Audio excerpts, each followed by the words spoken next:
I'll introduce myself. My name is Jerry Stawalher. I've been investing in real estate for the past 10 years in single family, multifamily BRRRs, buy, renovate, rent, refinance, and repeat. Been doing that for 10 years. It's been amazing and awesome. And with me, I have my very good friend, Nick Loverick, who's been doing it for about 9 years, but a little bit different. He didn't start one door at a time. So we're going to spend about the next hour jumping into his story and what he did, how he did it, and how he became so successful at doing it. So, Nick? Yeah. And again, thanks for having me, Jarius. I couldn't agree with you more, and it's a pleasure being here. So, I mean, I just like Jarius. I mean, I started in real estate, and I look at real estate a lot like hunting and fishing, my other two passions. And hunting, you're finding the deal. Fishing, you're renting them out. You're changing the bait. You're trying to figure it out if this price point works or whatever. And so over the last, actually since 2008 was when I bought my first place.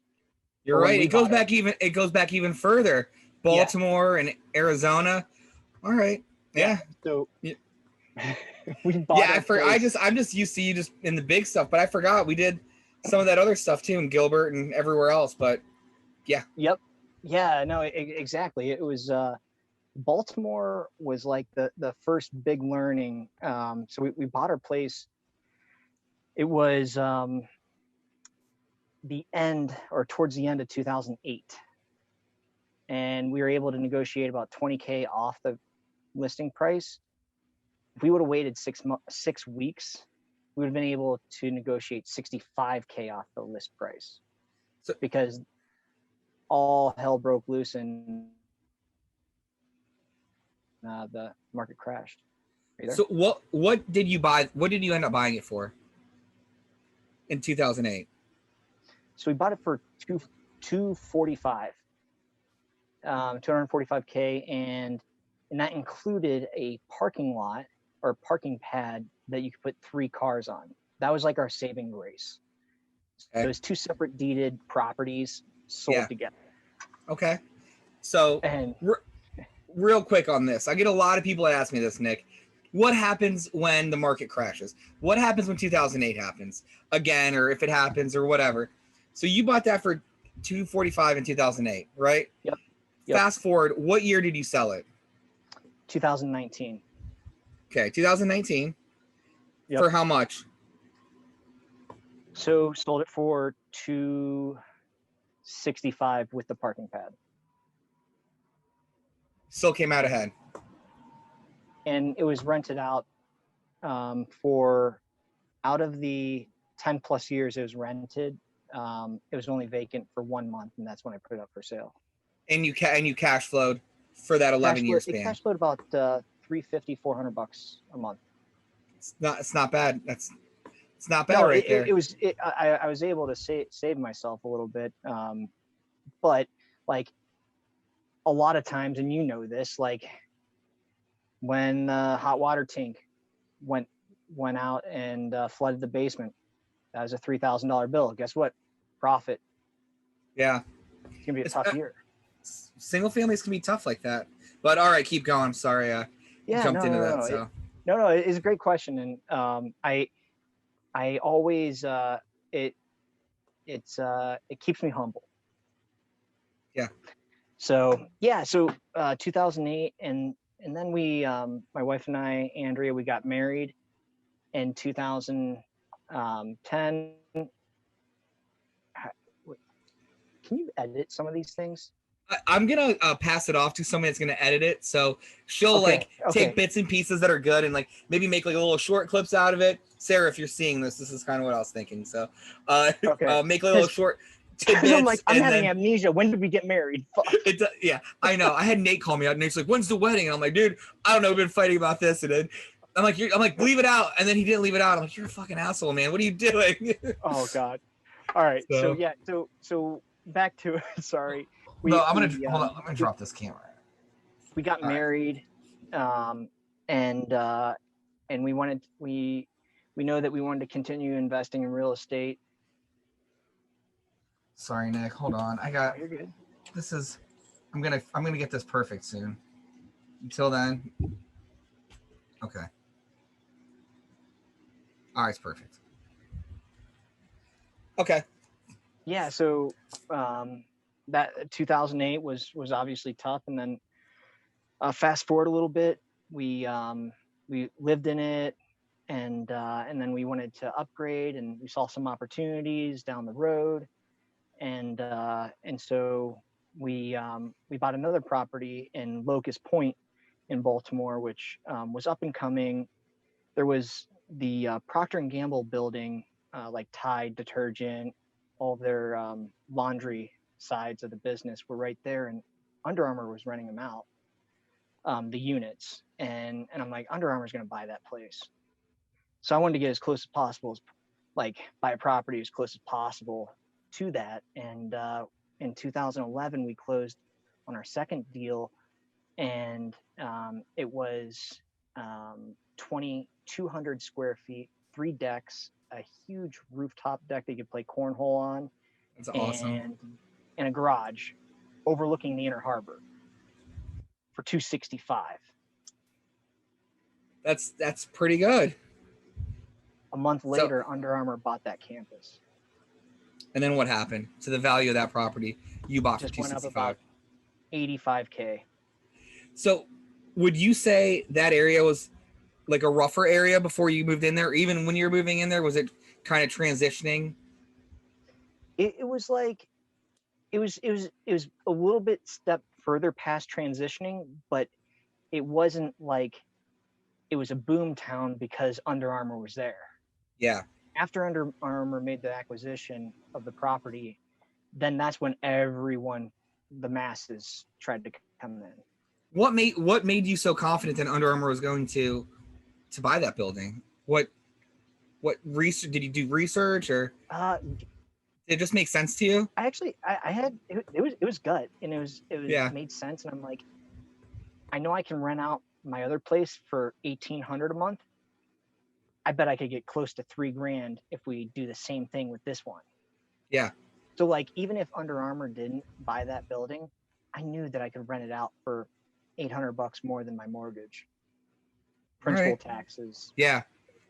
That's a pretty good BRRRR right there. Yeah. So it was kind of like, I knew the market so well, and like I knew how, like, home values, and I was just ingrained in these townhomes, that are in Baltimore. Baltimore, it's got scars, but it's got a lot of beauty, and it forever. So I knew exactly, like, price per square foot, what most people want, what, like, having a garage in downtown Baltimore, it's like unheard of. It's gold. Then Three spaces. Decks, yeah. And a rooftop that is literally as long as your place, and it's extra wide. It was built in 2007. So like, it was like some developer came in, rebuilt the whole block, and built like 6 townhomes. We bought one of them. That's awesome. Yeah. That's awesome. So then what next? What after that? Then a crazy yoga company called us up and said, hey, why don't you come work for us in Vancouver? And at that time we were like, you know what, we're young. We wanted to go across the pond or the Atlantic, but we're like, we'll cross the border. It's a good start. And so we moved to Vancouver in 2012.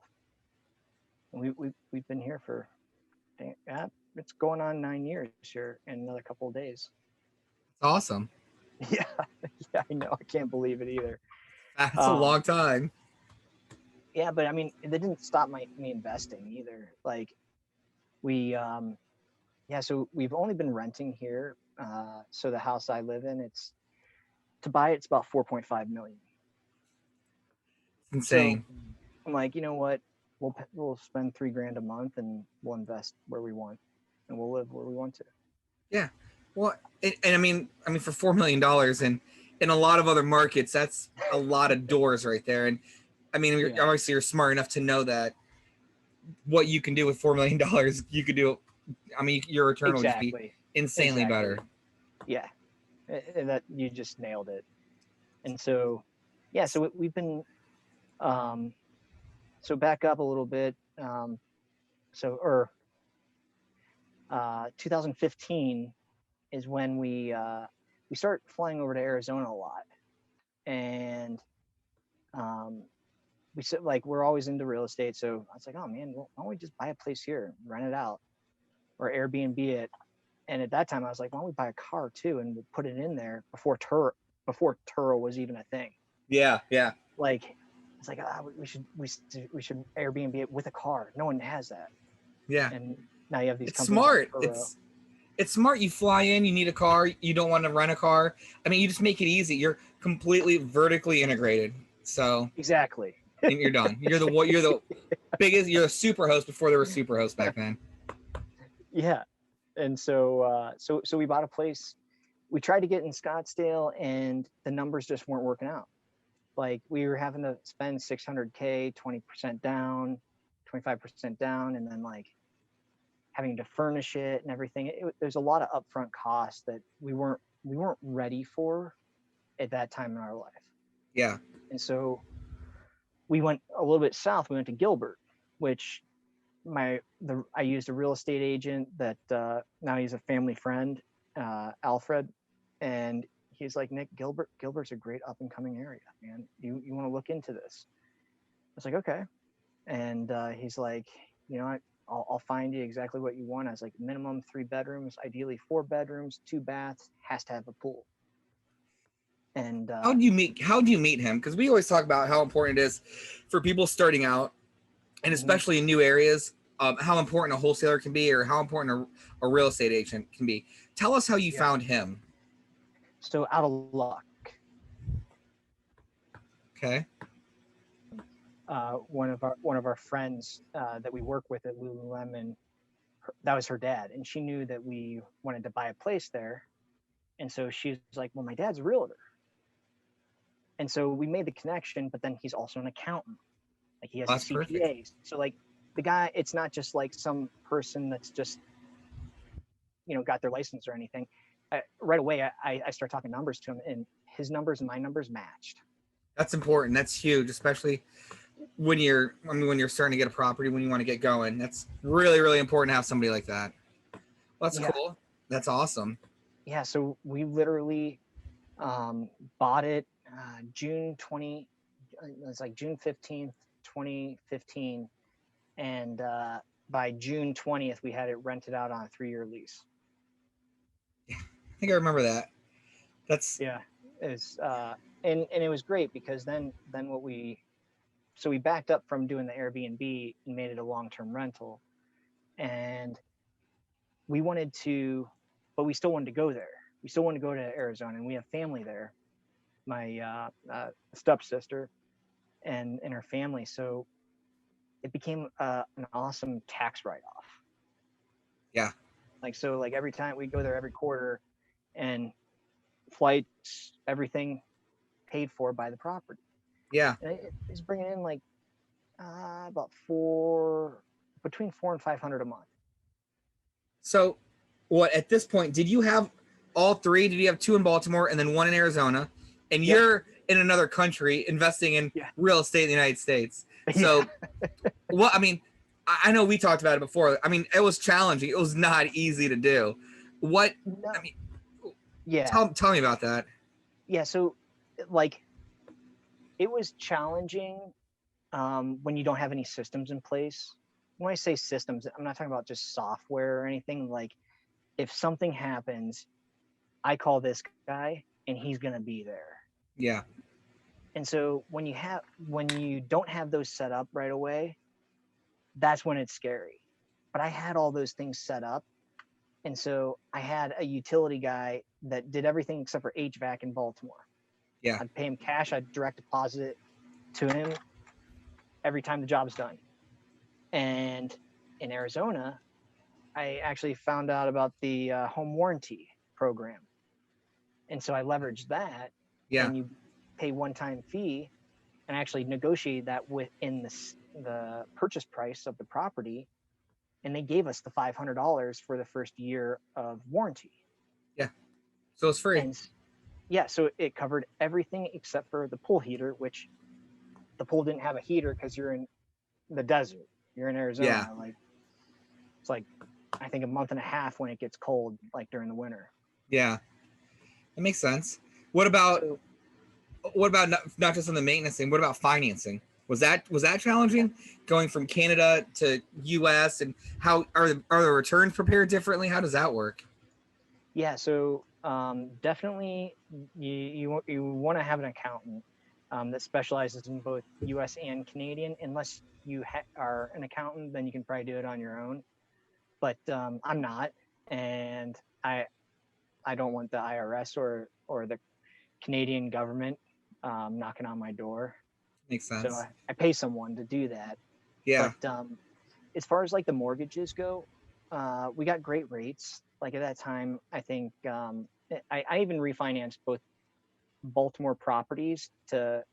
So when you buy value, especially in single family home, if you buy value, and especially with a bigger lender, you can actually get your PMI. If you're only 3% down, you have PMI, but you can actually get the PMI taken away if you have up to 20% equity built into it after 6 months of owning it. So Not a lot of people know that. yeah, not a lot of people know that, and that's what I did for both properties, or actually for the second property. The first property that had some work to. We never saw 20%. Yeah. But you learn from it. Yeah. Yeah. But at the end of the day, I mean, you came out ahead, so that helps a ton. So yeah, it did, and like as long as it was cash flowing, we were still paying down our principal. yeah. So like Yeah. on all three properties, I think we were bringing in like 1,500 to 2,000 a month on all three properties, and we probably paid down like 2,200 a month. So Yeah. like It's huge. things were going Yeah. good. Like that's the value of real estate right there. Yeah. Big time. So, all right. So now you're sitting there. You're in Vancouver. You have 3 single family homes. You call me. I forget what year it was, and you say, "Here's I want to 2016. 2016," and you say, "I want to get a multifamily."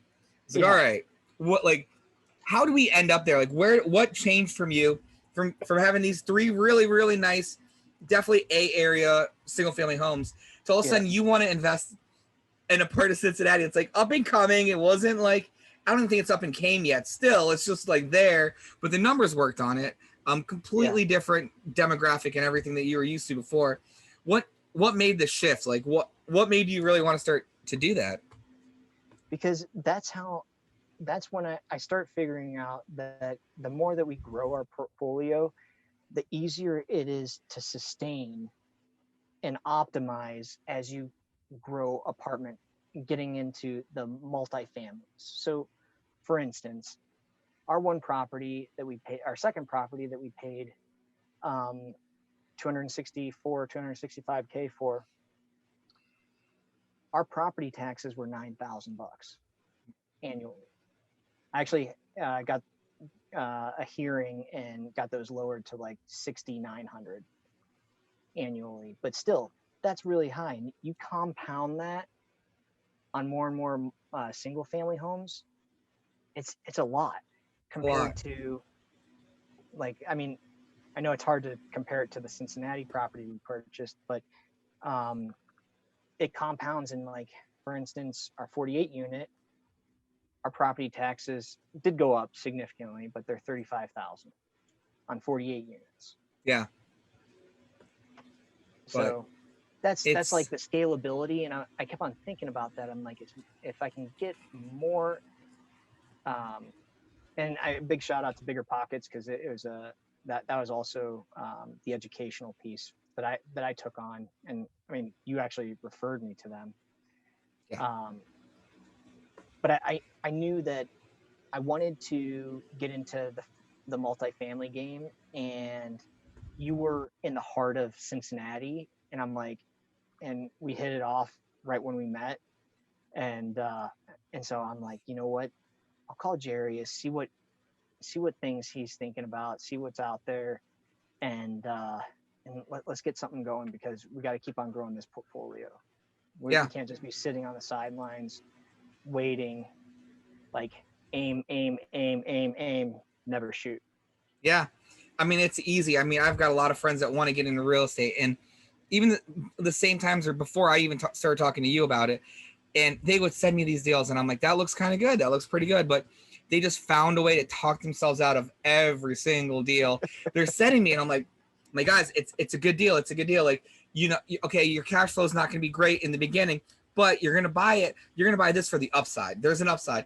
Oh, I can't get the numbers to work. I'm like, well, again, it's the equity. It's the equity and the growth of your properties that you're going to wake up one day and be a millionaire because of that. The cash flow is great. It comes every month and it helps and it pays bills, and you're going to do that. But if you're buying in the right areas, like, I mean, we'll talk about your 48 unit here in a little bit, but if you're buying in the right areas, it can happen in like 2 or 3 years. And you wake up and you're like, oh my gosh, I have a net worth of $500,000 now. What do I do? Nothing. Keep doing the exact same thing. You don't change anything you're doing. You just keep going. So yeah, totally. I couldn't agree with you more. I mean, as long as you can cover your expenses, hell, you can keep on buying. And so go ahead. Oh, that for the 4 unit. What did you buy it for? Was it like in the 140s, 120s? I can't remember, but I can't. Do you remember? So I'll never forget this. And I'm like, Jerry, I think I found one. I found it. It's a 4 unit, all 2 bedroom, 1 bath, 125. I think it was listed at like 132. Yeah. Or so. It was Westwood Northern, wasn't it? Westwood Northern. Okay. Yeah. I think it's 6200 Westwood. I Northern. still got it in my phone, my computer somewhere. But yeah, so how do you find it? Just playing around on like Zillow, or what was it? That was before this huge real estate boom. It was before the boom, and so I was actually going through the MLS. I was going through Realtor.com. I was going through those apps or sites, and this one, no one pulled the trigger. And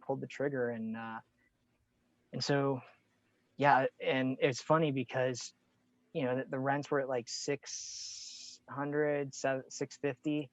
Yeah. And I'll never forget when you're like, well, Nick, what about this place over here? This is actually like a B+ area, as opposed to this area that you're telling me about. And I'm like, dude, look at the taxes, man. The taxes are like triple. Like, it's gonna be hard to make any money there. And you're like, oh, well, okay, yeah, that makes sense. Yeah, you're right. And I mean, it ended up being the right move. Did you raise 2 beds for $600 nowadays? Unheard of. I rent my 1 beds for between $900 and $1,095. So did you raise the rents for $600, or did they stay? No. So that was like, it was like my it was my best buy. I mean, Under Armour was a great one, but like this 4 unit, this was like the best buy, but most terrible execution. And so, like, I thought I was doing all the right things, making all the right moves, bought it right. However, I interviewed management companies. I already knew like how to manage tenants, families, but this was a new game for me. Yeah. And I interviewed like 4 or 5 of them, and then chose one. And I was in the red the whole year that we owned it. Because of the management company. Yeah. I was getting bills from the city, fines from the city of Cincinnati for like $1,200. They are they're very, very tough. For what, grass or? For trash. Yeah, I mean, the list goes on, and that's where I was like, oh man. And it was the execution of it and the maintenance of the deal, the property, just weren't there, and so unfortunately I had to sell. Well, when you sold it, what did we sell it for? I remember I listed it for you. Was it 160? Does like that sound right? 159. 159. Yep. And how So many years later was that? that was within a year. So you couldn't say it's the worst deal you've ever done. No, But it was my like goodness. the best deal. However, the execution of it, like that property right now is worth probably, what would you say? 2.25? Yeah, all day, $250,000, $300,000. Yeah.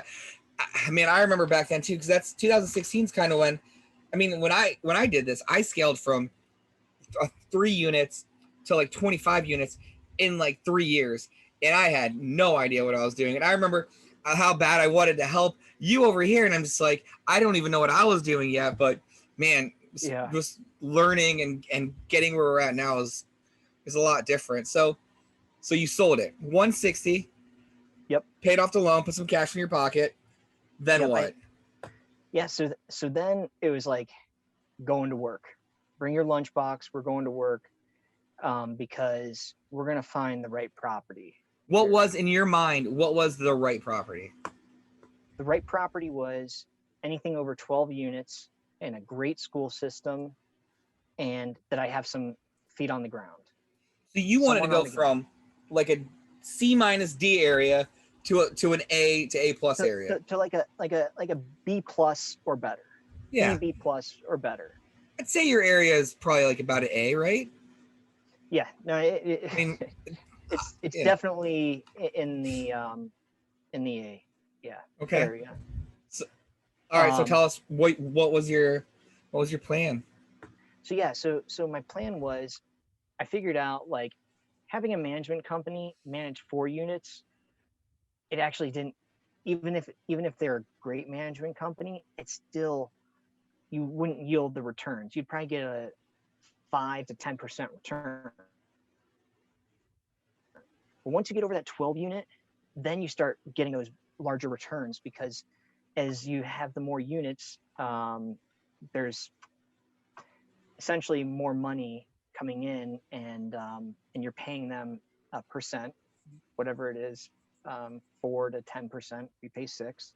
Yeah. And so I knew that I could get my cash on cash returns at 20%. Anything over 12 units, baking in 6% for management fees and all the other different costs.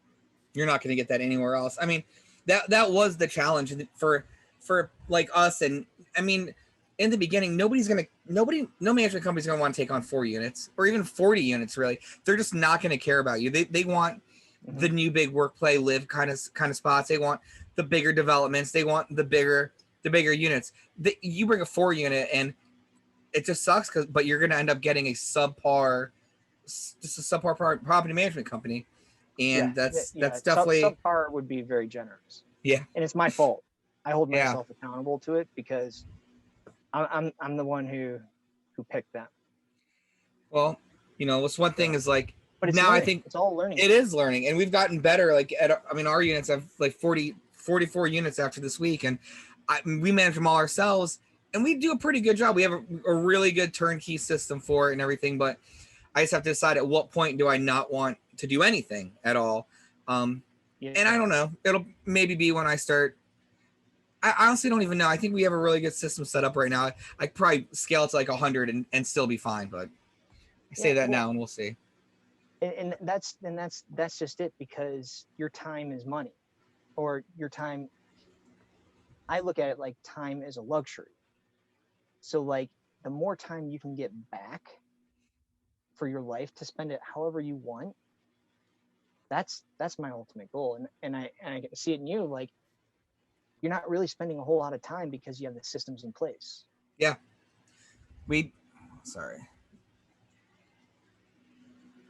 Oh, all right. Never mind. All right. So, yeah, it says movie recording has been stopped automatically. The maximum recording time has been reached. I think I might have to put a new card in. Hold on. Let me put a new card in this thing real fast. Okay. All right. You look great though, Jerry. It's like you look like a movie star, buddy. I got a light. I'll show you the setup. It's working. So my friend told me, he's like, don't underestimate lighting. He's like, make sure you have lighting. So I got one of those like lighting things, and it makes Yeah. a big difference. Jerry, you look like a movie star. Oh, thank you. I feel like one. Yeah. One day. Cool. Are you happy? Yeah. All right. Yeah. No, this is great. Does I Andrea think just you're crazy hiding in the closet? uh sometimes, but like she doesn't bother me, so it's nice. Like I get quiet, peace and quiet. Yeah. So it's actually really, really nice. That is nice. I mean, I gotta really find a spot in my house to start doing this stuff. All right. I was telling her about the arcade room in the basement. That was fucking hilarious, man.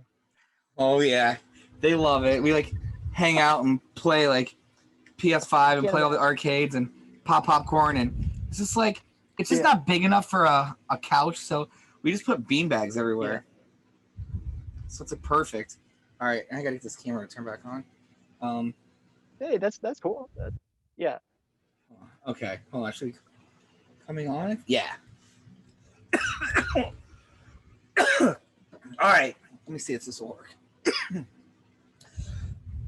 Okay. Cool. All right. What were you saying a second ago? Yeah. So, I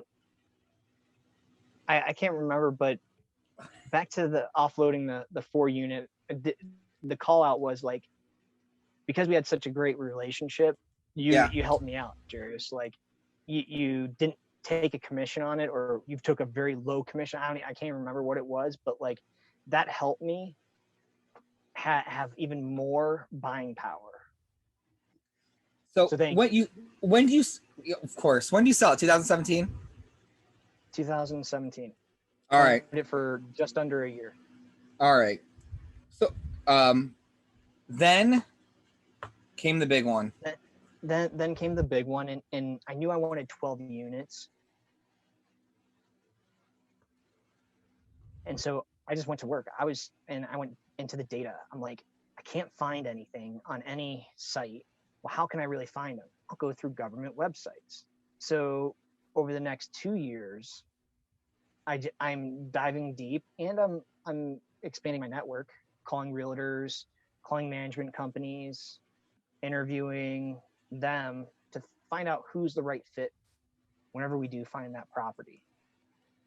And so yeah, I wanted to focus in on an area that I knew that was close to my home, or somewhat where I grew up on the tough area of the tracks.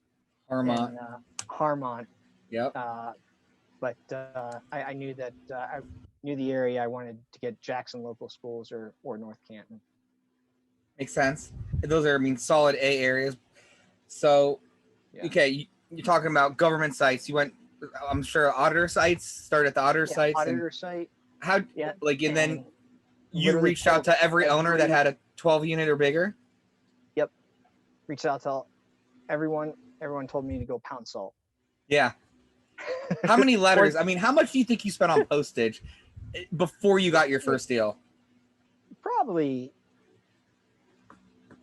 I'd say about $100. Really? Because there's not that many places, not too many 12 or more units. Yeah. In those areas. That makes sense. Like, yeah. I didn't have to send out 1,000, 2,000, 3,000. I knew the area well enough that like I studied every single apartment complex. And actually in this area where I'm investing, I know the owner of every unit over like 24 units, anything over 24 units. I know the owner. I know how old the owner is. I know how long they've owned it. And I've actually tried talking to them. I know them all. Like, that's huge. So like, and like, now that I know that, like, I just like put a little reset in my calendar, send them an email, send them a note every 6 months. One of them is going to want to sell. Absolutely. And you did all this while working full time. Like, this isn't your full time thing. You worked 40, 50, 60 hours a week. And then another 2 to 3 hours a night. I mean, at least, Yeah, I mean, my Saturdays were just stocked full of analyzing deals. Like when I say analyzing, pretty much underwriting, like, does it make sense to put an offer on it at this price? yeah. And so yeah, no, I was just constantly working.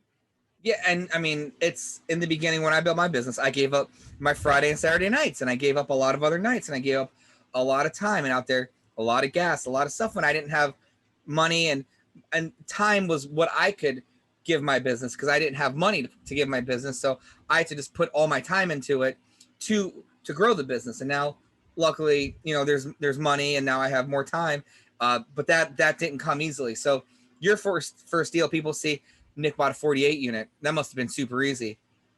Not like, Oh, but hell they no. don't see rewind to 2011, then 12, Yeah, then where 15, I'm then 16, then 17. And none of this was accidental. This all using all my happened. vacation days to redo a unit so Yeah. I can get it rented out because, Uh, or sleeping in my Jeep in Baltimore, or sleeping in a rental car in Baltimore because I'm trying to save money on hotel expenses because my cash flow is very, very little. yeah, I remember I brought you and John Wendy's over at Westwood Northern. I don't think you paid me back for that yet, so I'll send you a Venmo request for I got to pay you back, man. some I some of that. apologize. So, but yeah, I know Oh, you guys just working like dogs. And I remember offering, I'm like, why don't you just stay with us? And you're like, oh, I'm just gonna crash here. I'm like, why? Just come stay. We have beds. And he's like, oh, we got an air mattress. We're gonna stay here. We'll get up early to work. And I'm like, man, all right, well, whatever you want to do. Just don't go outside when it's dark out. So, yeah. well, all right. So now you've got 48 units. Yep. You send your letter, you get the phone call. Did you know when you No. first got the phone call or whatever? Could you feel it? Could you feel like this is gonna be my first deal, my first big deal? No. So they didn't even respond back. They And didn't. yeah, no one responded back. And that's when I'm like, I need to change it up. Obviously, a lot of people are doing this. Yeah. How do I by that time I found a management company. And so I'm like, let me have them start reaching out to this company, individual, and just start massaging it, because the owner of the management company, he was an expert salesman. I'm not an expert salesman, nor do I try to be. But he is. And so he was the way to massage a relation, to open up a relationship and massage it to a place where they were going to sell. It was just a matter of time. And he was able to get me in the door. That's huge. That's a big part of what we always talk about is building your team and surrounding yourself with people that can pick up where not necessarily the strongest at. So, and then Exactly. and then what do you buy the building for? Yeah. Yes. So we well, it's funny you say that because we bought it for 1.7 million. And notice how I said those 3 single family homes we sold all in 2019. It's when we bought the 48 unit. It's Yeah. December 2nd, 2019. And so was it easy? Hell no. I had to literally sell 3 single family homes to afford to purchase this 1.7 or this 48 unit. So was the seller pretty cooperative and working with you, just giving you some time to offload the properties? And how do you handle that? Because I know a lot of sellers are kind of like, we want to close fast, we want cash, we want this. What do you do different, or what do you think it was? Well, we went in with setting expectations. So we're like, we're going to be doing some 1031 exchanges, and we just need time to process those, to be able to purchase this property. And so we put a hard buy when of December 2nd. When the properties start listed, we listed all the properties early the Baltimore properties sold in September. And one of the pro tips, sort of a pro tip, and there's a little bit of meat on the bone I left there, but the Arizona property, we actually sold it to the tenants. Perfect. The tenants bought it. So no commissions And were involved or nothing? no commissions or anything. It was a pretty simple transaction. However, that property is probably worth about close to 500 now. And what'd you buy Gilbert for? Bought it for 265. And then what'd you sell to the tenant for? It's like 3.25, 333, 335. It's crazy. So Gilbert he delivered. It was everything he said it was going to be, up and coming, and yeah. Oh, he crushed it. It's yeah. just like, if I would have just waited another couple years. You can say that about everything. I mean, if you would have kept Gilbert though, could you have got the 48 unit, or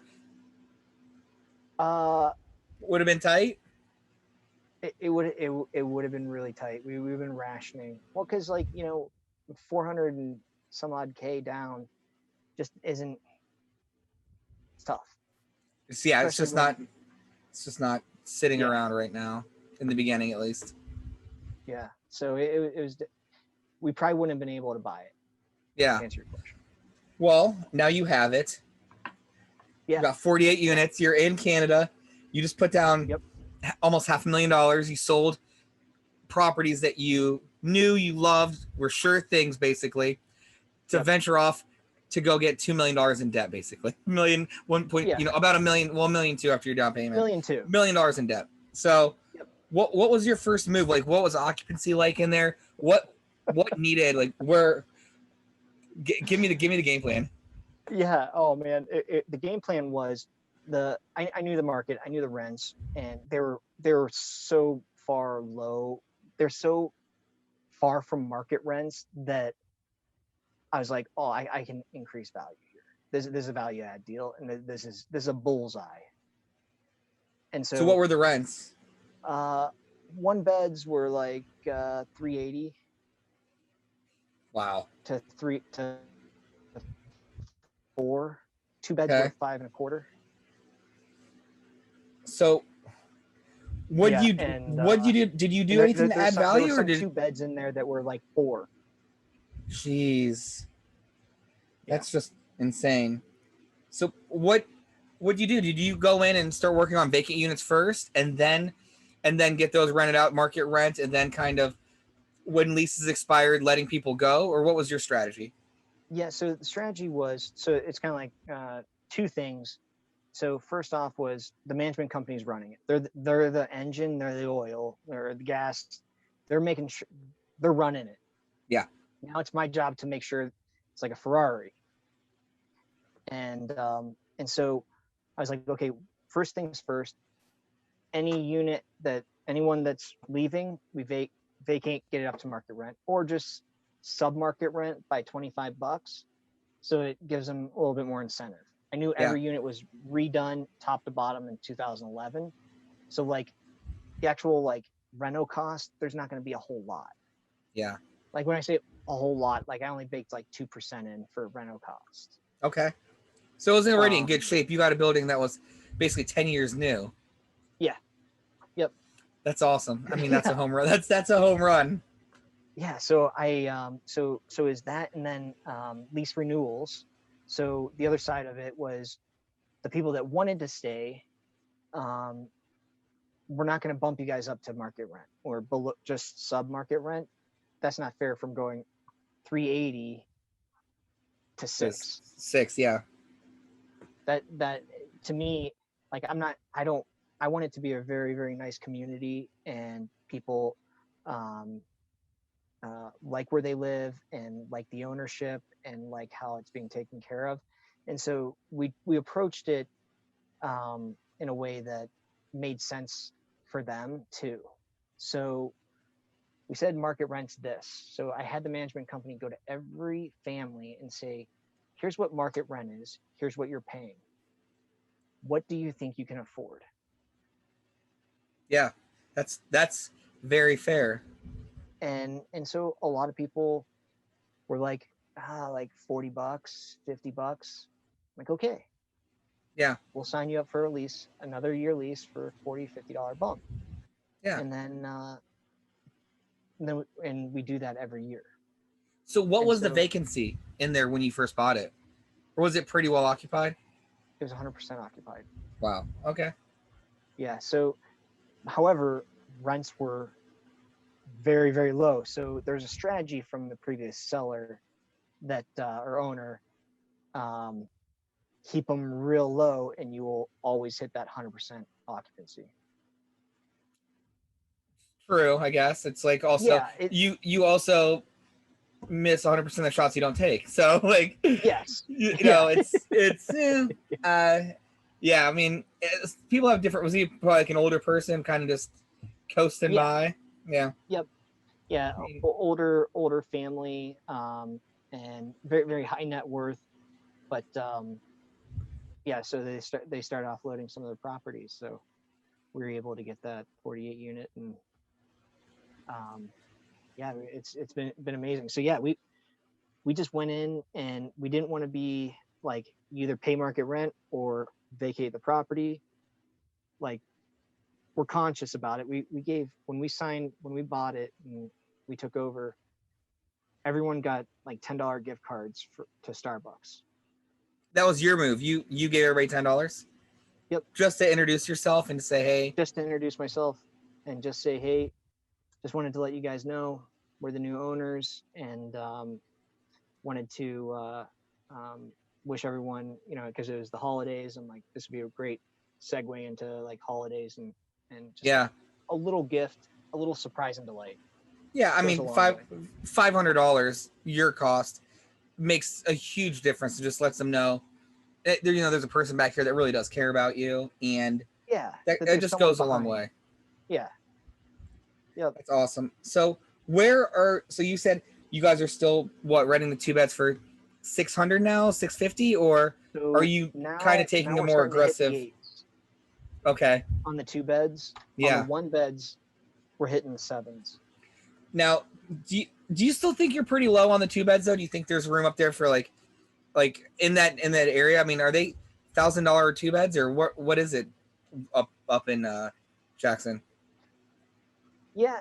Yeah. So it's kind of all over the board. Like, if you look at some of the big name, um, the Goliaths, they're charging. They might have a pool in their facility, and have um, pretty much the same quality of units, and they're charging about 9.25.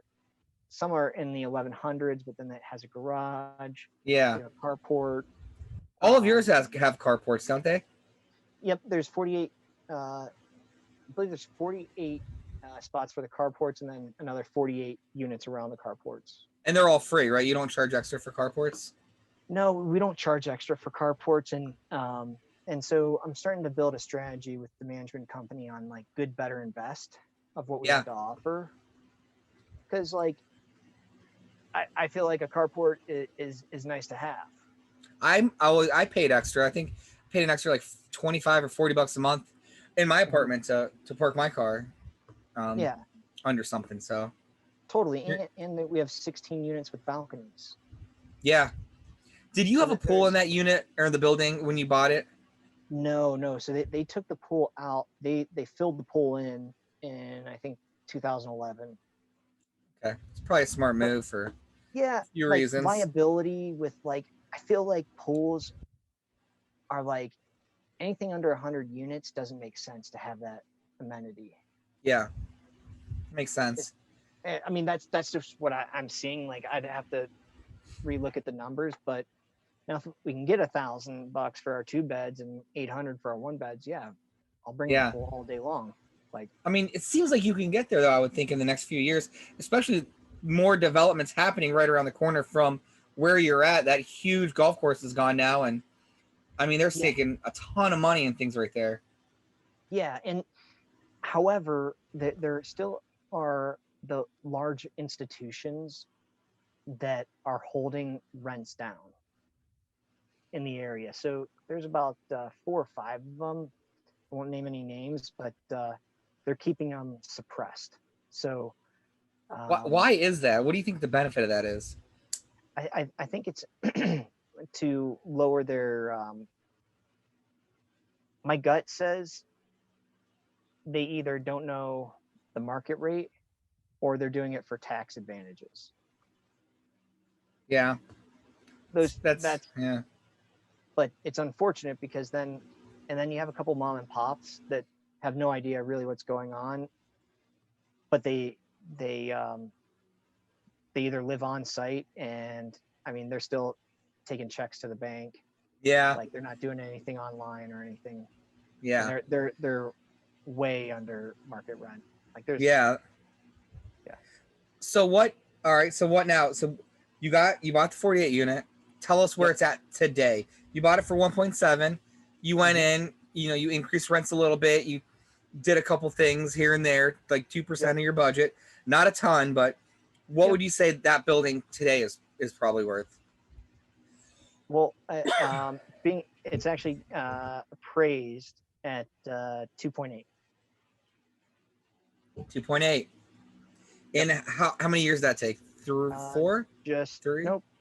Year, and I bought it December of 2019, so about 18 months. So about $1.1 million in a year. Is that crazy? I mean, when you bought this, when you started doing this, even thinking of numbers like that, I mean, I know for me, I had a hard time understanding like how that worked and how you became a millionaire through appreciation was really how it's done. Not the cash flow, it's through appreciation. It took me 5 years, 6 years to get it done. You just did it in 18 months. That's insane. Yeah. That's amazing. But however, I had all of those learnings along the way. Yeah. So it wasn't just like a year and a half. It was like 8 years of hard knock life. Yeah. Of like constantly learning. I'll never forget, like I got my first bonus for Under Armour. The furnace went out. I had needed new coils. There's a $4,000 bill. Yeah. After that $10,000 bonus, Uncle Sam took their money. It's like $4,000. The whole bonus just went away. So like, there were all kinds of hard knock lives like that. I mean, that's what has to happen though. Like, man, that separates people that are gonna like stick with it and get to this point from the other people that aren't and then just can't handle it.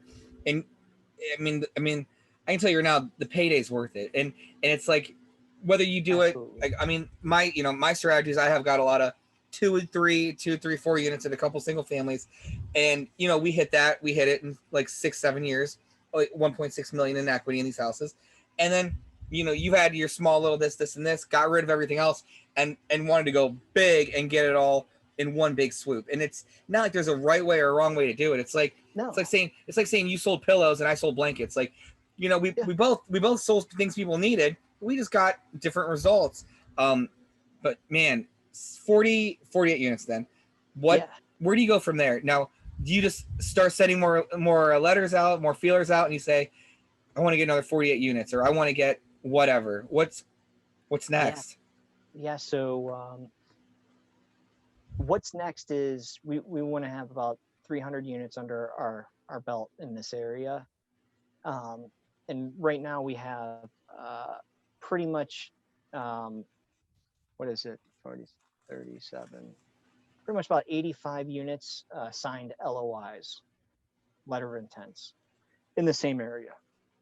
So that's going to help us get us there. And then I continue to call owners and talk to them and chat with them, especially older owners that are looking to hang up their hat pretty soon.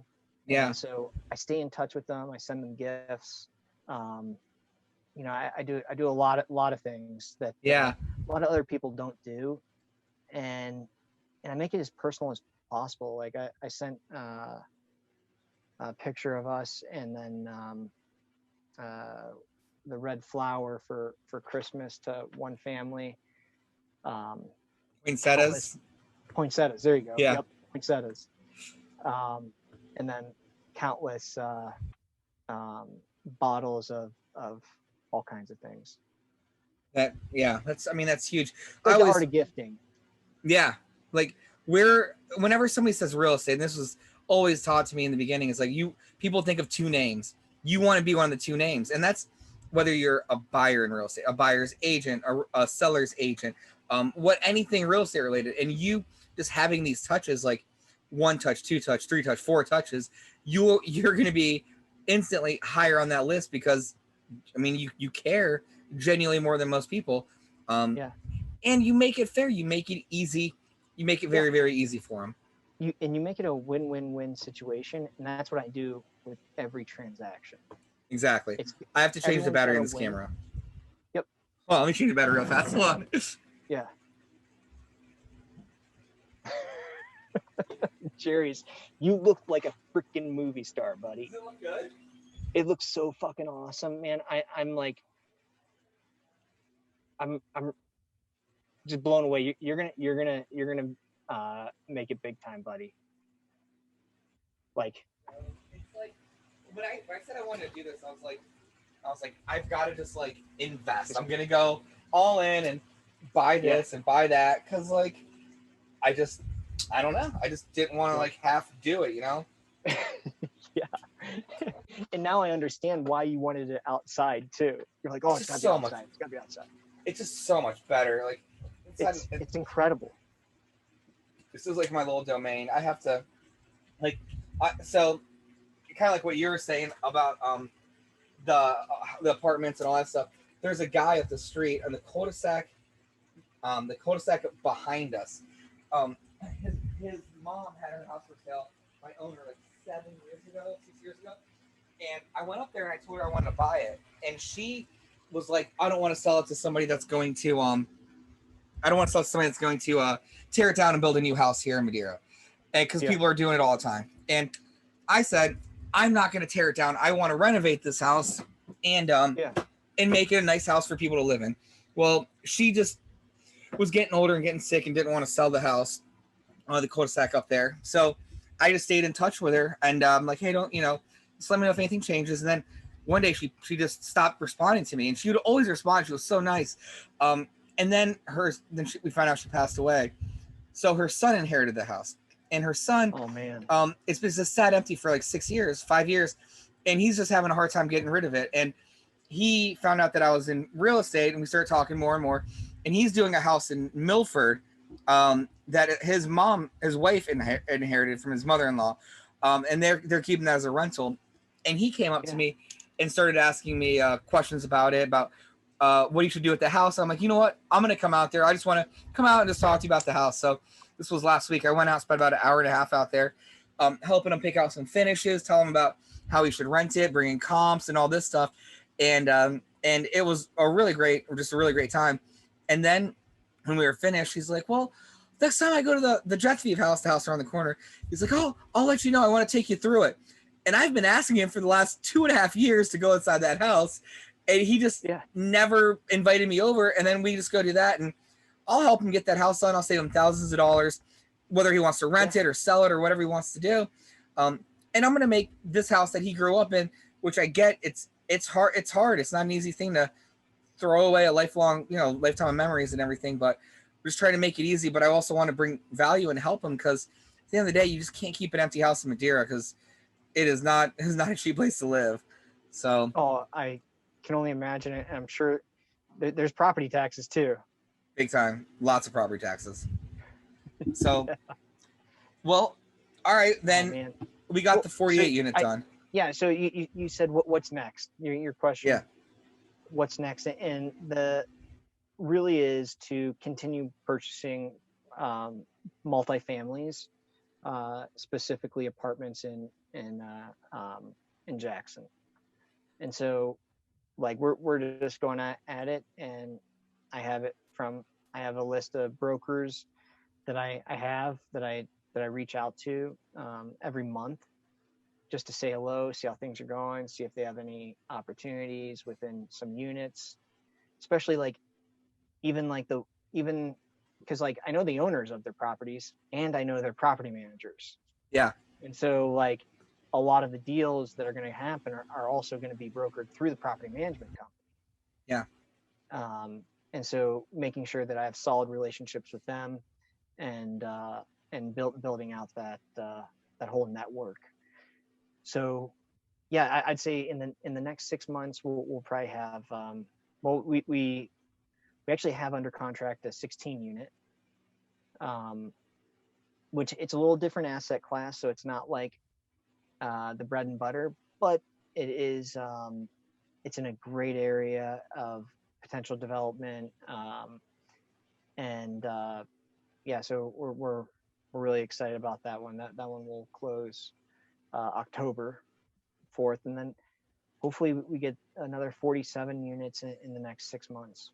So when you say you've got the letter of intents, what does that mean? It just means you're going to be first in line for people that want to understand it. Yeah. That doesn't mean, does that mean you're 100% going to buy it, or does that mean that you're going to be the first person they talk to about it? How does that work when you line that up?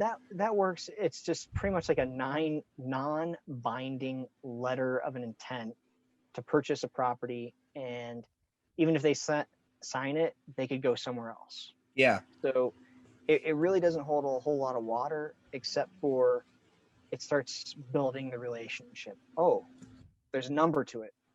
Yeah. You presented a number. And a lot of times in my letter of intent, I call it optionality. Give them options. Don't just put 1.7 for this property. Give them 3-4 different options. Yeah. Get creative. Let them know you've actually did some research. When a lot of people are just going to blast postcards out with nothing on it that are just regular printed out postcards. I can't tell you how many postcards I get in Vancouver for my 48 unit. Yeah. I mean, all the time. I'm like, guys, you guys are just burning money. Give me a call. Yeah. Call me up. I'd love to chat. Yeah. Yeah. I mean, that's how it goes. So now you've got these units. You get say you get a couple calls, the LOIs come through. Now all of a sudden you're committed to buy a building for 1.5 million, another one for 2 million. You need to get $3.5 million in the next 6 months. What's your strategy to get that? Because I know all of us doing it have different ways of getting it. Like, what's your way? What do you think? Yeah, so so I have two strategies. So the first strategy is to use my own money. And when I say my own money, my own equity. So I don't want to use my own hard-earned cash for my W-2 job. I want to use the equity built from the property. So currently what we're doing is a cash out refinance. And so we're using the cash out refinance money to purchase other properties. The 16 unit. Well, actually, it could, whether the cash out refinance happens prior to closing or after, we'll use our own cash because we know we're going to have other cash coming in. Yeah. But or the other thing is, because I know that these deals will happen, and I also want to have options. So I have a network of 3 high net worth individuals, ranging from 10 million to 80 million, that can support. That helps. So, that helps you sleep at night, knowing that when you send these out, that there's something behind it. Yeah, I mean, I wouldn't have been able, like, mentally, it's a mental thing, and you have to get over that $1 million mark. Even though it's $1 million, it's just another zero.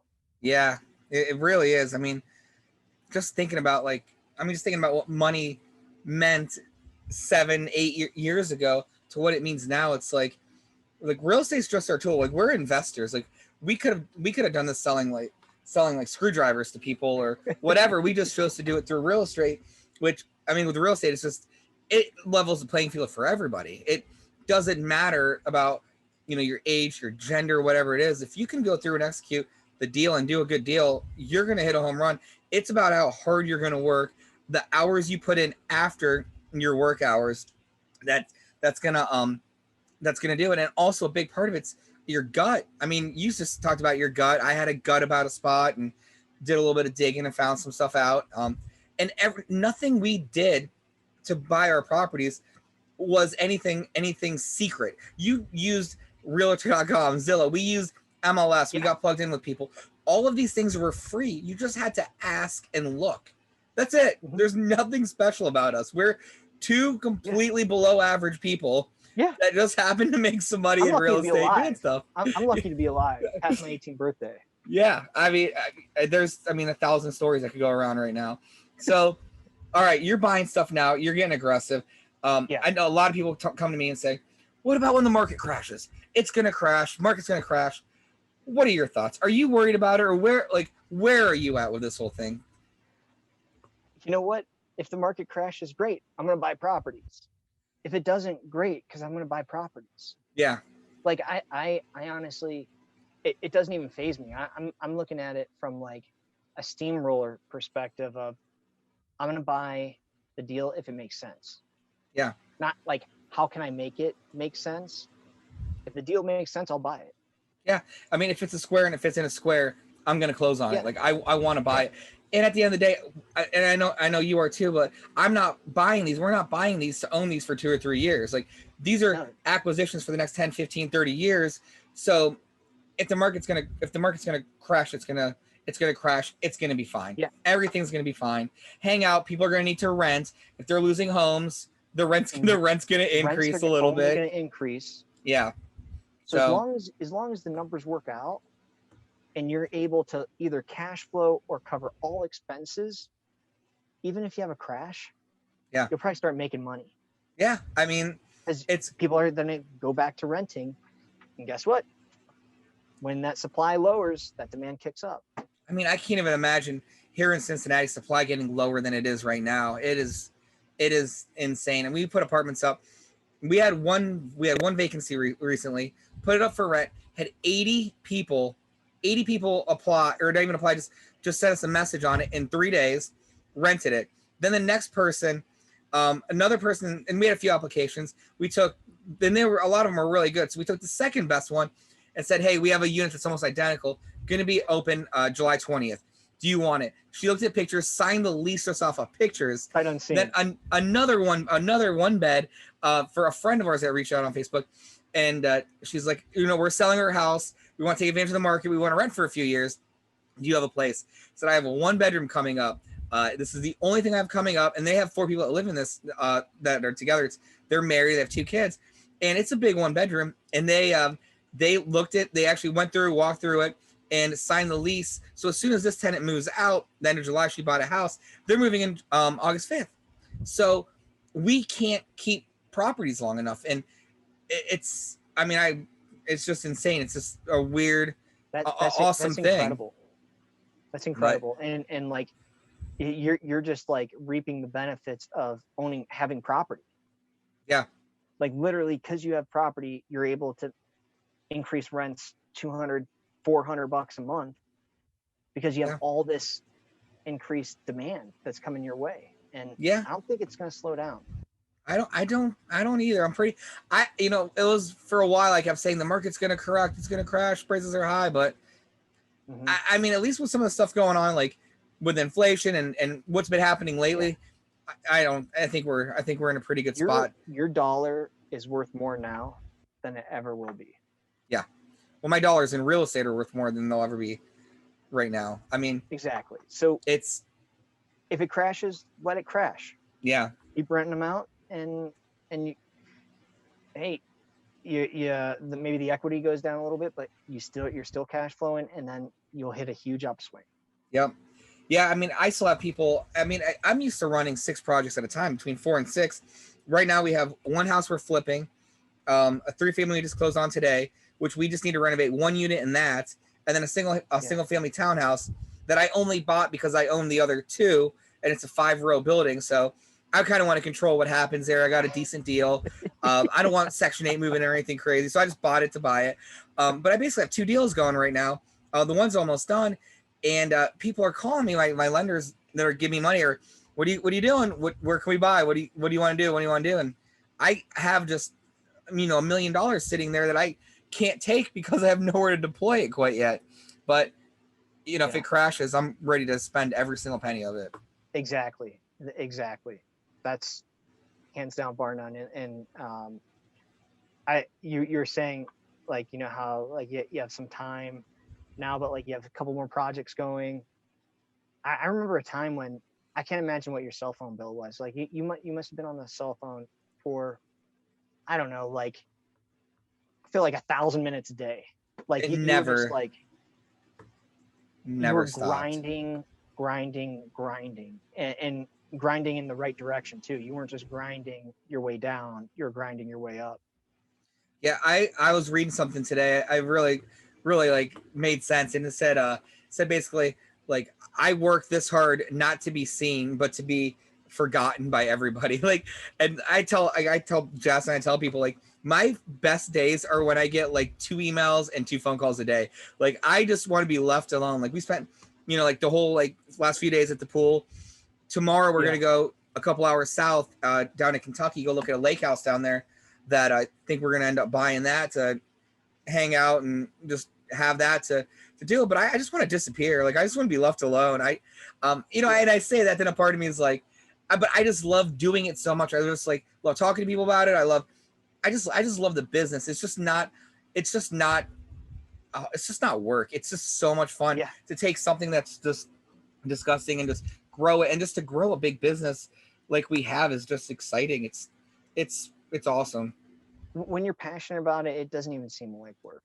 Like Yeah, and none of this would have happened if it wasn't for COVID. Like when COVID hit and things kind of slowed down, everything kind of stopped. That's when I really sat down and just looked at what I had and what was going on, and I realized like, man, I was doing all these deals and like taking a lot of my own cash to put cash in here, put cash in here, put cash in here, that I didn't necessarily need to even be doing.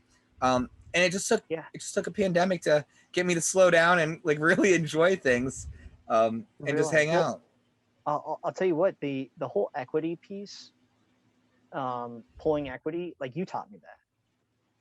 And so that's what we're doing right now. We're pulling the Yeah. equity and buying more. Yeah. And before we were just using our own cash yeah. It's what is I tell anybody that ever wants to get started in real estate, the first thing I tell them, especially if they own a house, go get an equity line on your house. But I don't want to spend money. Don't spend it. I'm just saying, just go get it. Just go get it. It's free. It's gonna $300 for closing costs. Get it. Yeah. The value of your house now is worth way more than it was yesterday, a year ago, 2 years ago. Just get it and let it sit.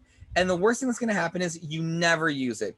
The best thing that's gonna happen is you pull out a $50,000 credit line, equity line, and you can put $25,000 down on 2 properties, two families or something, and that will forever change your life, because that will trickle. And I know it'll trickle, because if I'm involved, I'm going to help it trickle. There's not a scenario where I'm not going to be involved. Like I can be too involved a lot of times. So, and they hold it for 2 years, they'll be financially free. Exactly. Yeah. I mean, and just you duplicate it 2 more times if you want a little bit more. It's just leverage. I mean, it's just all about leverage. It's so important to get stuff working for you. And I mean, when you talk about leverage, when you buy a property, and you pull equity out, do you go and buy a Ferrari with it? No, not yet. No, I sit there and stare at it right now. I sit there and stare and just wait. I sit there and stare and wait. I'm actually pulled out $215,000 last week out of just 2 properties, 2 out of my like 17 properties, and I'm using 100,000 of that. I used 100,000 of that today to buy the one 3-family we just bought down in Northside, and then I borrowed another 100,000 because he kept bugging me about lending money. I was like, all right, whatever, let's just do this one, and it's gonna be a short-term thing, so we'll do that, and then I keep the other money, and then we've got more closings on Friday. I got one more closing, but I mean, it's just been a really, really good year. No, it sounds like it, Jerry. And like you're using money from your assets to buy more assets. Yeah. It's only compounding. Yeah. That's what I always say. I'm like, it's not a bar tab. It's like, you know what? I'll run lean in the bank. I've ran lean in the bank this whole time I built my business, really, up until probably the last like 24 months. But like, I've ran lean. I can run lean. I don't mind. Like, I would always tell people, yeah, my money's on the hill. Like, up in Price Hill, my money's on the hill. Like, it's fine. Like, I'm putting money in there. Now it's like you're just reaping the benefits of it. And now you can just grow from 40 some units to 400 units and feel super confident that you can do it. But I think I mean, I know Nate was a huge friend and a mentor to me. And I would always talk about Nate to you. Like, my one friend's doing these apartments and stuff. And now he's doing all these hotels. And he's like, we're going to do hotels next. So I definitely want to make sure you're with me when him and I sit down and talk about like what a hotel looks like. Like, I mean, just imagine just buying a Marriott, buying a DoubleTree, buying a Wyndham.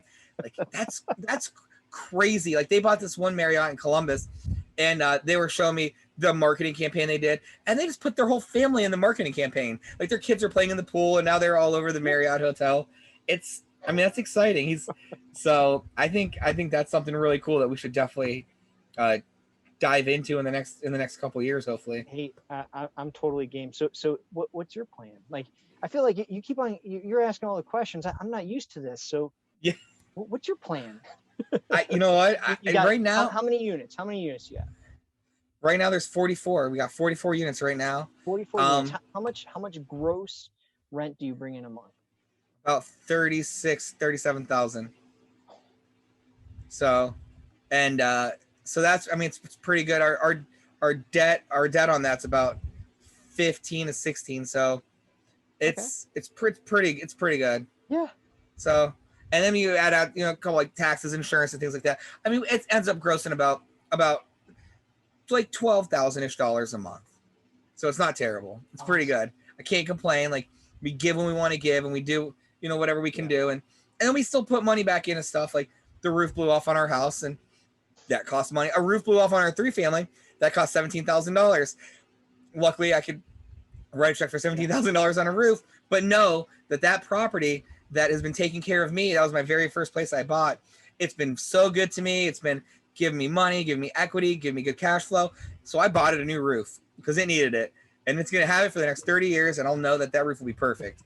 So $17,000 is a lot of money, but at the end of the day, the peace of mind of not getting any leak calls, especially after the storm we just had, is worth it for sure. Yeah, no, that's so awesome. So awesome. As far as what's next, I don't know. I keep saying I want to like relax. I wanted to take the rest of the year off, but sometimes people call me with these deals that I just can't say no to. So I'll buy them, but I really want to make the move to 20 units or bigger. Just go bigger units next. So that's my plan. No, that's awesome. That's awesome. So, anything else you think of, or? Yeah, I mean, really, like I have like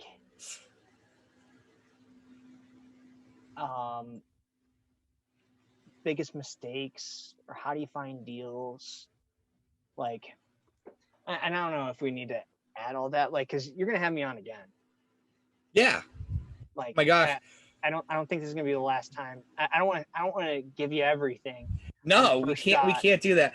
We need to come up with like good like little segments. So like Nick, when this video is done, I'm gonna give it to you like whenever she gets done editing it, and just start a YouTube channel immediately, just to put it on there, or start something, or like put it somewhere for yourself. This is all stuff I wish I would have done. And so if I die in my office, like in part of my trust thing, I have a little GoPro SIM card that has like little videos to Gabe, and it's in my thing. Like you'll see it because like you're one of the people that get stuff on my trust thing. But the value of this stuff too is like recording it is like Enzo can see. Like if like God forbid something ever happens, like they'll know, man, my dad was crazy, or like whatever. Like you're just like leaving. He had some huge ass balls to like like they're leaving like a legacy kind of thing. So but no, that's so cool. Let's really just keep thinking of different stuff to do, and then I want you to come in and do something with me and Nate too, because like I want to talk about just like how you just went from the single. I mean, I completely forgot about the Arizona, the Gilbert, the Baltimore stuff, and I forgot you sold it. Like I don't know why. I just always thought it started with Westwood Northern, but you're right. It was back before all that. So like we talk about that because like Nate was helping me back then. And I was basically like, I remember you talking about Nate. I know. I was like Nate's disciple. I would just like tell you things that Nate said and try not to completely butcher it or screw it up. But like, it's just like, but the whole point of doing this is I like, if I never bought a property again, but I could help 50, 100 people, get to where you're at, I mean, even halfway where you're at, that's as much fun to me as buying 500 units. Like, I love the game. Like, I love doing it. I love seeing people do it. I mean, that right there is worth more than any building I could buy. So yeah, no, I couldn't agree more, Jarius. Like, it's and I say the same thing, except for people like think I'm actually crazy. Yeah. Like, or people think I'm brilliant. I mean, there's not a whole lot in between. No, there's not. But yeah, it's Nate. The first time I saw a pic, or the first time I saw Nate was on your last podcast. Yeah. That's the first time I ever like saw a picture of him or anything. And so I'd love to. It's not what you imagine. And I always show people a picture of Nate. I'm like, you would think this guy's like a bodyguard or a football or like just broke out of prison. I mean, but he got let out of prison. He didn't have to break out. He just did his time. But he's just not who you think he is. And that's what makes it even better. It's just like, it's just crazy. I mean, it's cool. Like, I mean, it's cool to have him there just as such a big resource just to help with the next bigger and bigger and bigger and bigger steps. And that's what you need to do. You need to team up with someone who is. I look at it like, I need to team up with someone that's better than me. Yeah. That has went after more or understands more or to get me to that next level. Yeah. And that's really like, I tell people, like, you know, if you want to be an alcoholic, hang out with a whole bunch of alcoholics. Yeah. You'll become one. Yeah. That's the same thing with real estate. Yeah. You want to be an investor? Hang out with a whole bunch of investors. It's 1,000% true. I say this all the time to so many people, and it's like, you are who you're around. Your income, your life is going to be dictated by the 5 people you're closest to. And I've done that. Like, we've hung out with some pretty scummy people. Like, we could have easily been Harmont hood people or Canton gangbangers or whatever, but we luckily were raised well, and we gravitated towards people that were better, and we kept trying to be better. I spent so much time like in network marketing trying to get rich doing this stuff, and I made no money, destroyed my credit, got a bunch of debt, a whole bunch of stuff. But at the end of the day, like, that education I learned taught me so much to help set me up for what I'm doing now. And I just audited my friends. Like, any of my friends that weren't bringing me up, that were just there, that were just like not going where I wanted to go, those are the friends. Like, I'm not gonna say I stopped being friends with them, but I stopped calling them. And if I saw them, I was friendly. But they're not the person I call when I just need to talk about something, or they're not gonna understand and relate to the things that like you and I go through sometimes on these properties and different kind of headaches and stuff. But it starts with your circle. It 100% starts with your circle. Yeah, and that was a big learning for me, because I thought it was like the my circle was too wide, and there was just a lot of how do you say it? I was in the circle for the wrong reason. Yeah. And not that I have a reason now, except for I want the people in my circle to be successful, and like whatever I can do to support them and whatever they can do to support me. Yeah. I mean, and you're building your business as like a family affair, kind of. I mean, you are doing this to really help a lot of people. Like, along your way, it's, I know you're helping your sister get her license, kind of do some things on the side, and helping with some landscaping and different projects, because you're going to need those people anyway. So why not bring the people you love and help them? I'm going to pay $100,000 to somebody to manage something. Why not make it somebody I care about, but and still hold them to the same standard, not get soft or anything, but hold them the same standard and make them the best. Yeah. And like give them, and it all reverts back to time. Give them their time back. Yeah. Because if they're going to make good money, hey, you make $100,000 a year and only have to work 2 days. Yeah. You just got 3 days of your time back. Pretty fair. Yeah. Like, so that's what I'm all about. Like, bringing on the family to help support, and friends too. Like I if I'm going to pay someone 60 grand a year, why don't I see if a friend of mine that can do that job, if not better, Yeah. for that much, and then help me grow too, and he'll grow, or Yep. she'll grow, whomever it is. Yeah. I mean, Nate and I were talking about this a few days ago. Basically, we were breaking down our time. We say like the average person lives until they're 90. We're both like 37, 36, about to be 37. I'll be 38 here in July. I'm going to be 38. Or, are you a year older than me? yeah, I think I'm going to be 38. Well, whatever. So we'll say I was born 9 minus 38. July 26. We've got 52 years. So times that by 365 days. That's 18,900 days. Now, if you had $18,900 in your bank account to last you until you're 90 years old, how valuable would each one of these $18,900 be? They'd be insanely valuable. Go a fucking long way. Insanely valuable. We need to, like, I want to look at my time like that. Like, man, these are how many days I have. Every one of these days matter.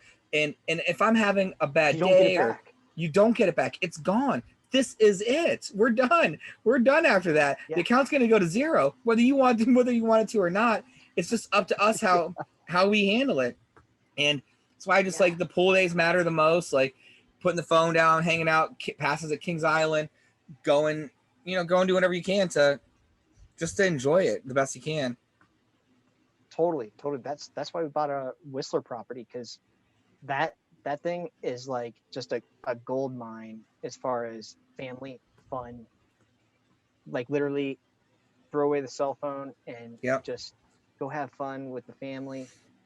Our son, like he just has a ball. Like he went on a gondola up the mountain, saw brown bears. Yeah. We did a little bit of fishing, getting him more acquainted with like just casting, because he's 3.5. Yeah. But, and then it was just an incredible place. All kinds of bike trails, like serious, like they call them jump parks that are made for like BMX or mountain bike. Yeah. Like the skate parks and all that kind of stuff that we had back in the day. Yeah, it's all in the wilderness too. So it's like a Disney World, but you're outside in the wilderness, pretty much. That's awesome. How far is that from where you're at in Vancouver? It's about an hour and we made an hour and 40 minutes. It's huge. That's I mean, so that 2 hour mark is an easy getaway. Yeah, we kept kicking around Hilton Head. We really want to do Hilton Head, and I mean, we still will at some point buy a condo in Hilton Head from Cincy. Yeah, we have the direct flights now, which is huge. But man, like when this opportunity for the lake came up, it's 130 miles away, a really good deal. A friend of mine was, no, it's oh my gosh, it's I can't even remember anymore. It's a lake that like not a lot of people talk about here. I've been to 3 lakes. Lake Harrington. Kentucky. Harrington. Yeah. Lake Harrington. Not far. It's just outside of Lexington, in Bourbon country, a half hour from like Keeneland. It's in a really, really good little spot, but easy to get to. How big is the lake? It's pretty big. It's like an interesting shape. Can you put a boat with a motor on it? Oh yeah, it's a wakeboarding lake. Yeah. Oh yeah. I'll send you the house. But a friend of mine is the one that approached us about selling it. And it's a completely accidental thing that this morning when I woke up, buying a house on a lake was the furthest thing from my mind. I just kept thinking about buying a house in Hilton Head this fall. And then all of a sudden, it's just real estate. It's what happens. It's just what happens. So you just have to be ready. And so, yeah, I mean, but like you said, like the 2 hour mark, it's just nice to be able to get away and go hang out. And with COVID too, like the office time isn't as important anymore. We're finally getting focused on results oriented, not being productive and being busy. Like if I can go do my job in 6 hours, but you say it takes 12, why are you saying it's going to take the average person 12 when I can do it in 6? Like I want to go knock my work out, I'll be done. So, and that's what you can do when you're away hanging out with the family. Just get your work done remotely and have ice cream and go swimming. Exactly. Damn, that's awesome. Yeah, hands down, like, please send me that, because I just found out like they're starting to lot out Lake Cumberland, Really? selling lots. And I mean, Lake Cumberland, it's got to be, it can't be that far from It's me. 4 hours. 4 hours from you? Yeah. Oh shit. Okay. 4 hours from us, and then Norris is 4 hours and 30 minutes. Okay. So that's what made those just a little. Well, honestly, the lake was completely unappealing to me to begin with. To be honest, like, I have my ADD. Like, I don't know if I like being stranded somewhere and kind of being stuck. Like, I like the beach. I like the condo. I like walking to the bars, restaurants. Like, I like going to the shops. I love that. This place, for what we're gonna buy it for, is a sure thing. We're gonna buy it, and it's just gonna push Hilton Head back a year. It's not a big deal. The same condos we were looking at a year ago in Hilton Head, 518 square foot condos on the beach. Back last year, we could have bought one for $240,000. They're going pending now for $499.9. For 500 square feet. 518 square feet. So that's a part of me is like, I don't know if I'm gonna pay that. I actually won't pay that much, but I know that this is a sure thing. And if I need to wait a couple of years for maybe Hilton Head for a good deal to come up, I can wait. But this is close enough. We're on the water. I'll be fine. I'll hang out. I'll sit on the dock. We'll get a pontoon boat right on the lake. We'll sit on the pontoon boat. We'll hang out. And there's marinas there. You can still go drive to different marinas. And you're a half hour still from Lexington, which is an awesome city to hang out in. And one day you bring the friends down and go do the Bourbon Trail, go do tastings, and you're still in there, and you're 2 hours from your house. It could be a quick day trip. Sweet. That's actually really sweet. You guys fly in, you can fly into Lexington, and I can put you up in there, and you can hang out and spend a few days if you want. It's supposed to be really good fishing, so we'll see. Oh, Gabe will sniff out all those fish. We're gonna wrangle them up. We're going tomorrow. He's packing the fishing rod, so you're going tomorrow to go look at and make sure. So it's, I don't know. We're just gonna go buy it. If it's a deal, we're gonna buy it. And I would be surprised if we don't. Airbnb it? Yes. Yeah.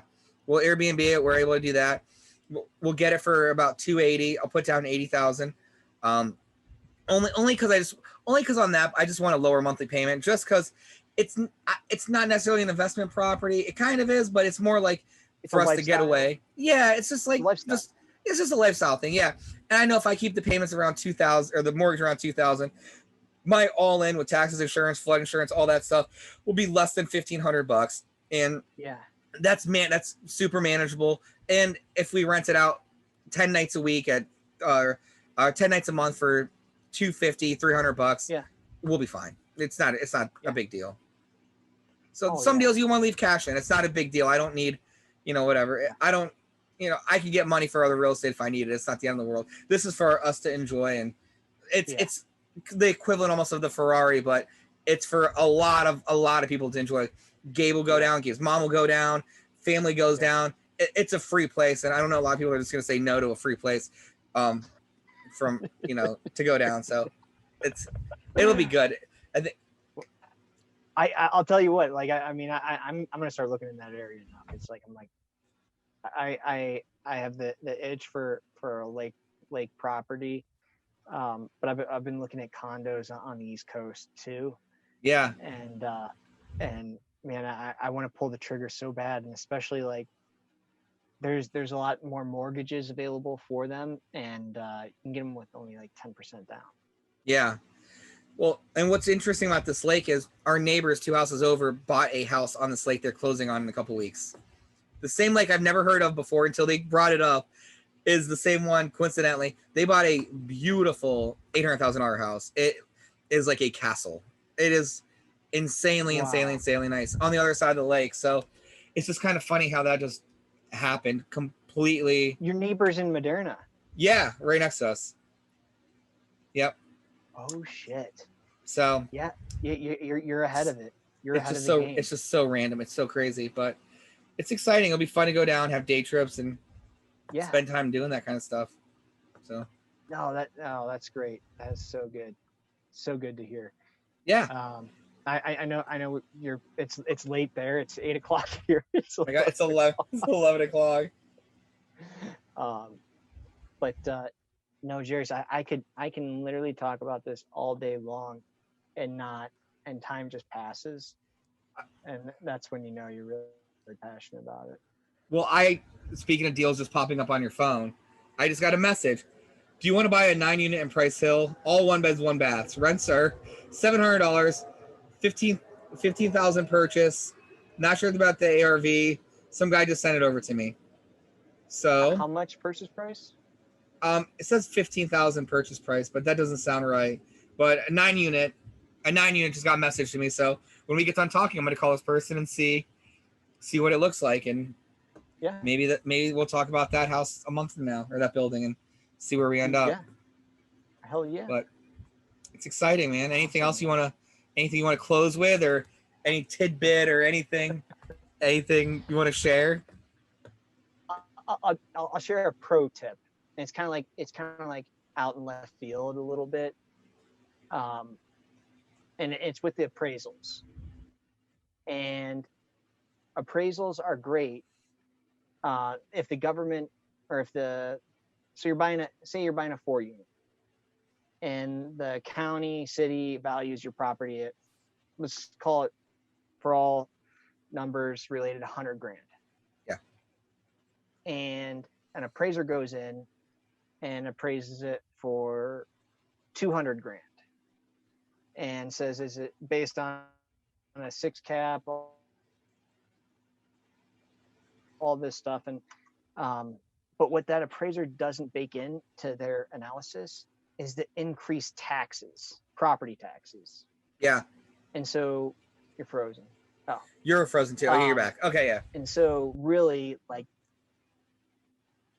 so what the appraiser doesn't account for is the increased property taxes, what's going to bring down your cap rate. Your overall expenses are going to be higher, actually, than what their appraisal is. So whenever you're looking at that, make sure you whenever you're buying a deal and someone gets their house appraised or apartment complex appraised, make sure you go to the county websites or auditors and put in what you're purchasing it for and how much increase in property taxes you're going to have to pay, and then that can go to negotiating a lower price. Yeah, it's an excellent tip. I mean, at the end of the day, every penny counts, especially taxes. There's no getting out of taxes. Penny counts. I got $25,000 bumped off 850. Yeah, it's huge. Last week. Yeah. Because of that. Yeah, that's huge. That's amazing. I mean, that's how it's done. So cool, man. Anywho, well, I'm gonna stop recording this.